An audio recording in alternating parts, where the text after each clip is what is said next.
My name is Kumar Ravi, and this introductory lesson is about natural language understanding. The whole concept of chatbots, virtual assistants, are basically based on a few of the NLP or natural language processing techniques. NLU, natural language understanding, and NLG, natural language generation, becomes a part of it. जो आप अपने इर्द गिर्द अपने Google assistant से या सीरी से या एलेक्सा से बात कर पाते हैं, उसका एक पार्ट नेचुरल लैंग्वेज अंडरस्टैंडिंग से बना होता है। तो आइए हम लोग देखते हैं ये नेचुरल लैंग्वेज अंडरस्टैंडिंग या एनएलयू क्या होता है। अगेन इस इंट्रोडक्टरी कोर्स को मैंने 4 भाग में बांटा है, which is again what, why, how and where. सबसे पहले हम डिस्कस करेंगे कि एनएलयू किसको बोलते हैं, क्या है एनएलयू। फिर हम एनएलयू की हिस्ट्री देखेंगे कि क्या क्या स्टेप्स या क्या क्या ब्रेक थ्रूज हुए थे हिस्ट्री में जिसकी वजह से ये पॉसिबल हो पाया। फिर हम देखेंगे कि एनएलयू काम कैसे करता है, और इसके लास्ट में हम देखेंगे कि एनएलयू के रियल लाइफ एप्लीकेशंस या कमर्शियल एप्लीकेशंस कहाँ कहाँ पे हो रहे हैं। तो आइए शुरू करते हैं with what is NLU. What is NLU, क्या है NLU? NLU natural language understanding computer की वो एबिलिटी है या मशीन्स की वो एबिलिटी है जिससे वो नॉर्मल इंसानी भाषा को समझने की कोशिश करता है। समझ क्या है? अ, जैसे अभी स्पीच रिकॉग्निशन में हमने देखा था कि जो कंप्यूटर है या जो मशीन है वो हमारी लैंग्वेज को समझने की कोशिश करता है, लैंग्वेज को समझ के उसके वर्ड्स, उसके ग्रामर और ये कॉन्टेक्स्ट बनाने की कोशिश करता है। एनएलयू उससे एक लेवल ऊपर जा करके मशीन लर्निंग और डीप लर्निंग को इस्तेमाल करते हुए जो बोली हुई भाषा है उसका अर्थ या उसका मतलब या इरादा, कंटेंट, इंटेंट निकालने की कोशिश करता है, जिससे कि मशीन को ये पता चल जाए कि जो इंसान उनसे बात कर रहा है वो क्या करना चाहता है या क्या करवाना चाहता है। तो भाषा को समझने की और उसके ऊपर एक्शन लेने की जो एबिलिटी है वो एनएलयू है।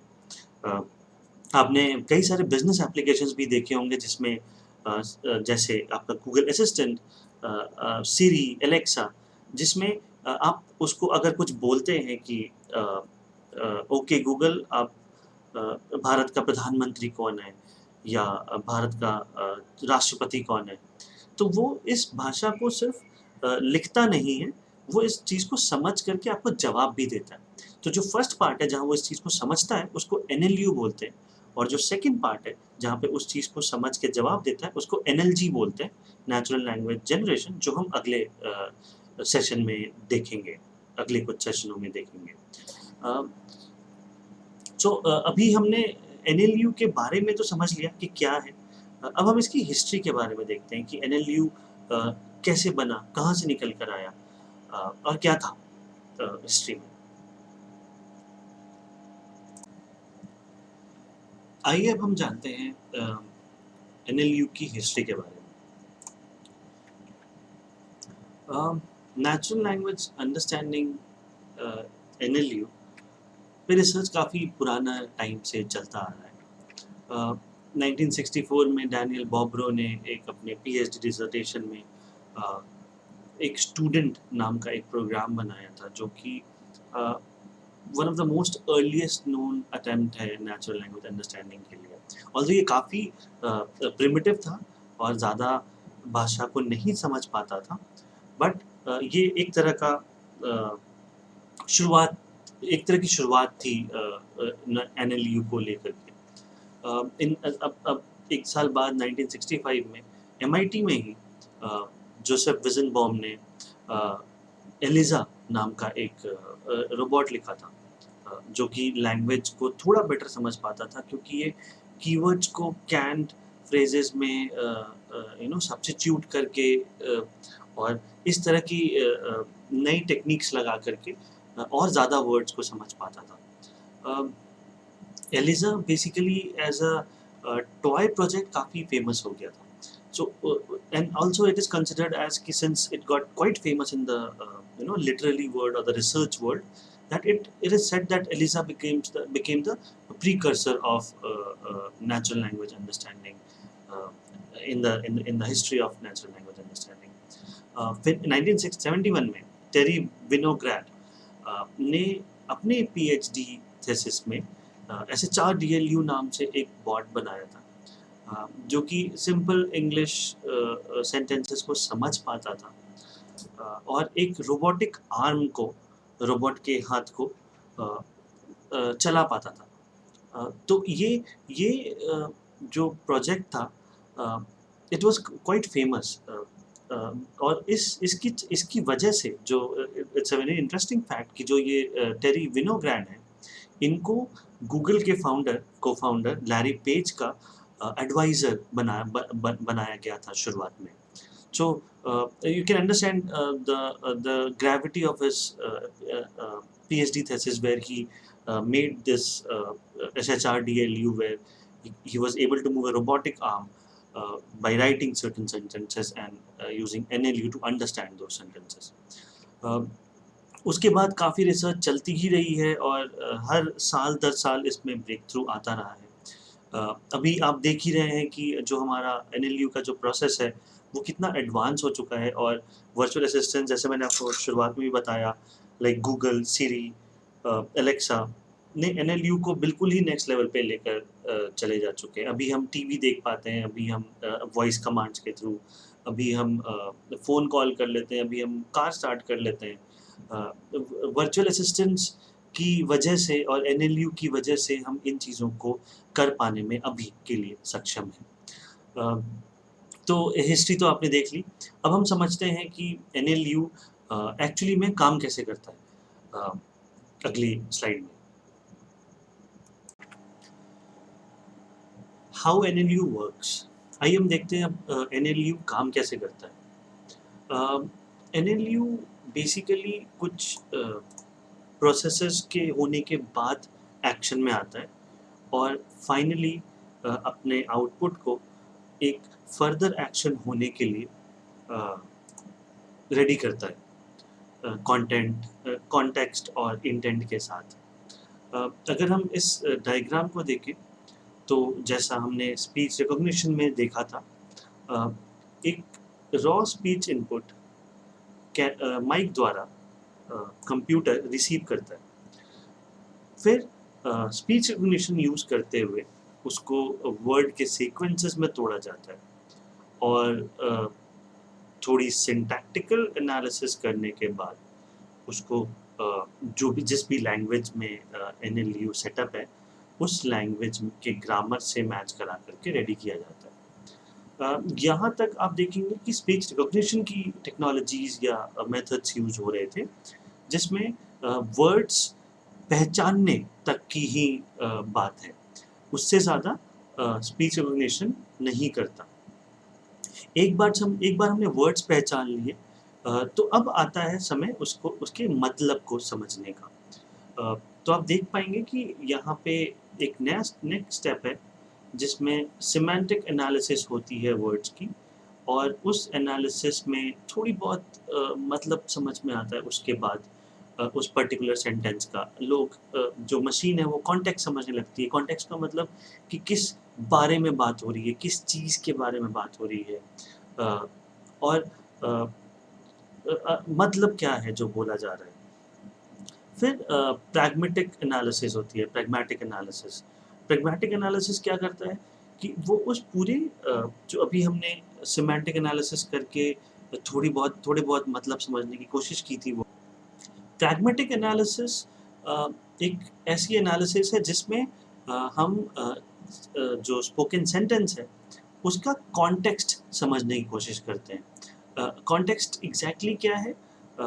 अगर मैं ये बोलूँ कि जैसे अगर आप सुबह लेट तक सोए हो और आपकी माँ या आपके फादर आकर के आपको बोलते हैं कि तुम्हें पता है क्या टाइम हो रहा है, तो इसका मतलब ये नहीं है कि वो आपसे टाइम पूछ रहे हैं, इसका मतलब ये है कि वो चाहते हैं कि आप उठ जाओ।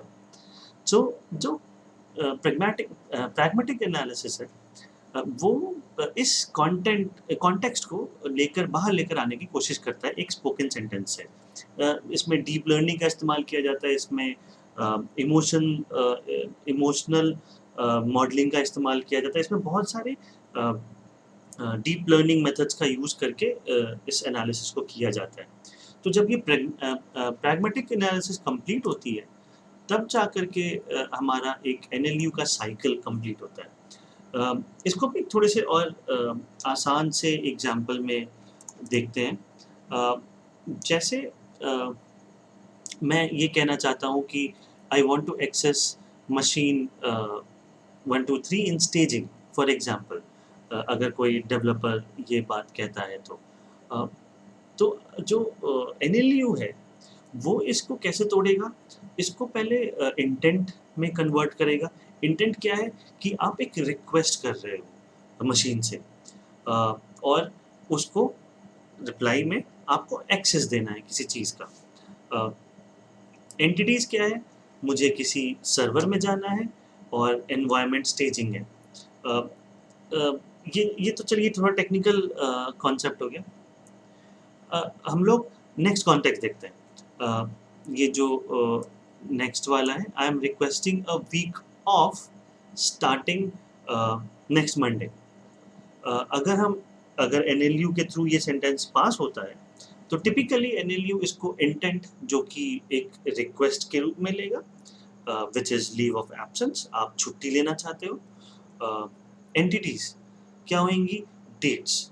स्टार्टिंग नेक्स्ट मंडे मीन्स जो नेक्स्ट तारीख आने वाली है मंडे की, उस टाइम से लेकर के एक वीक तक, तो आप देख सकते हैं इस सेंटेंस को पढ़ के उसने 2-3 मतलब निकाल लिए। एक तो एंटिटीज, इंटेंट कि मुझे छुट्टी चाहिए from this particular sentence, from this particular group of words. Starting की डेट क्या होनी चाहिए? तो मंडे से, तो कंप्यूटर ने खुद कैलकुलेट करके डेट निकाला। एंड ड्यूरेशन, ड्यूरेशन क्या होना चाहिए? A week. How did this come in? Because इसमें ये पूछा गया है कि मैं एक वीक ऑफ लेना चाहता हूँ।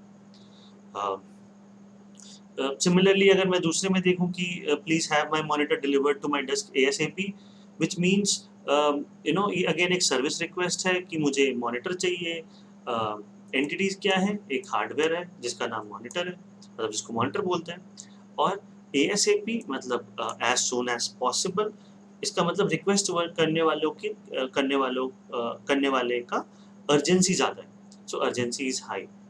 जो कोई भी टेक्स्ट जब पास होता है एनएलयू के थ्रू, तो उसके पास काफ़ी सारी इंफॉर्मेशन होती है प्रोसेस करने को। प्रैग्मेटिक एनालिसिस से, सिंटैक्टिक एनालिसिस से, इस तरह की काफ़ी सारी चीज़ों को, और डीप लर्निंग काफ़ी सारे मॉडल्स को यूज़ करते हुए वो एनएलयू इन चीज़ों में, एंटिटीज़, इंटेंट, कॉन्टेक्स्ट, इन चीज़ों में आपके सेंटेंस को तोड़ता है, और इसको फर्दर प्रोसेसिंग के लिए किस पे क्या एक्शन लेना है, कौन से काम करवाने हैं, टीवी ऑन करना है, कंप्यूटर ऑन करना है, क्या करना है। So that is what this thing reflects आगे। अगर हम एप्लीकेशन ऑफ एनएलयू को देखते हैं, जो कि नेक्स्ट स्लाइड है, तो एनएलयू के काफ़ी सारे एप्लीकेशंस हैं। Natural language understanding machine translation में हेल्प करता है, जिसके ऊपर सेशन आपने देखा होगा। थोड़ी एक्यूरेसी और लेकर आता है मशीन ट्रांसलेशन के अंदर। फिर question answer sites, for example आपके वर्चुअल असिस्टेंट्स जैसे एलेक्सा, गूगल होम, जो आप लोगों ने अपने फ़ोन पे भी चैट करते हैं हम लोग उनसे। चैटबॉट्स आजकल बहुत कॉमन है, हर वेबसाइट पे आपको चैटबॉट मिल जाएगा। अमेज़न, जिससे आप कुछ सामान खरीदते हैं, ऑनलाइन जो ई-कॉमर्स मार्केट है, अमेज़न, वहाँ पे भी जब आप सपोर्ट से बात करते हैं चैट से, तो वो जो चैटबॉट है वो NLU, NLP, NLG, artificial intelligence, deep learning models का यूज़ करते हुए आपसे बात कर रहा होता है। आपको लगता है कि इंसान बात कर रहा है, बट जो चैट पे लिख रहा होता है वो एक चैटबॉट होता है। तो एनएलयू का बहुत ही बेहतरीन एग्जाम्पल चैटबॉट्स होते हैं।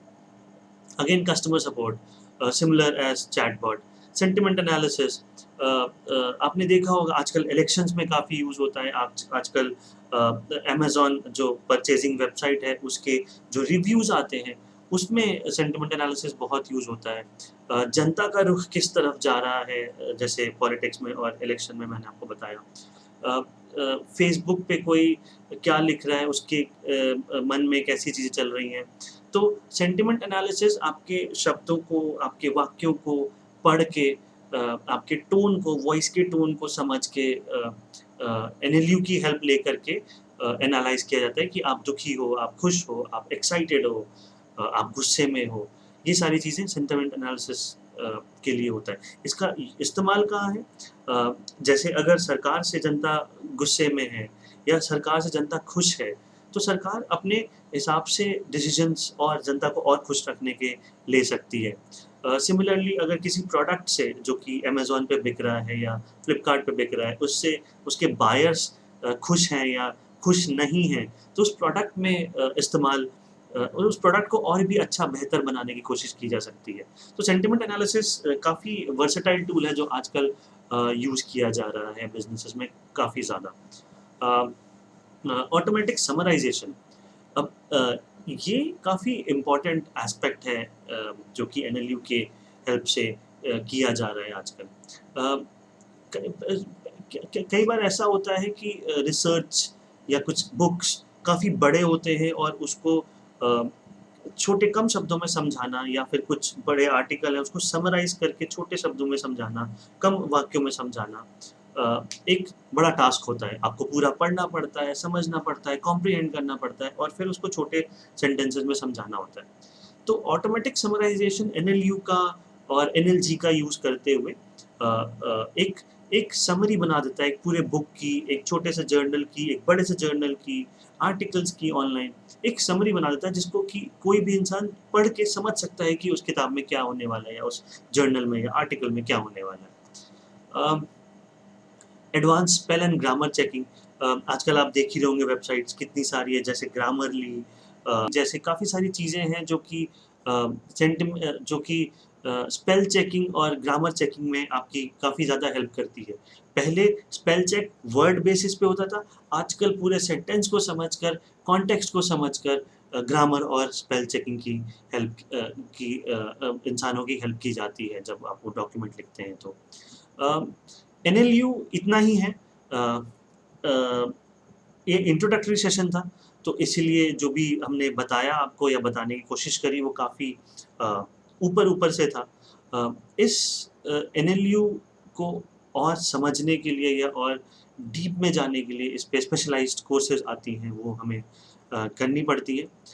मैं आशा करता हूँ कि मैं इस छोटे से सेशन में आपको जितना बता पाया, वो आपके लिए इस फ़ील्ड में और आगे बढ़ने में या इस फ़ील्ड की तरफ एक करियर ऑप्शन देखने में काफ़ी हेल्प करेगा, मदद करेगा। Thank you so much.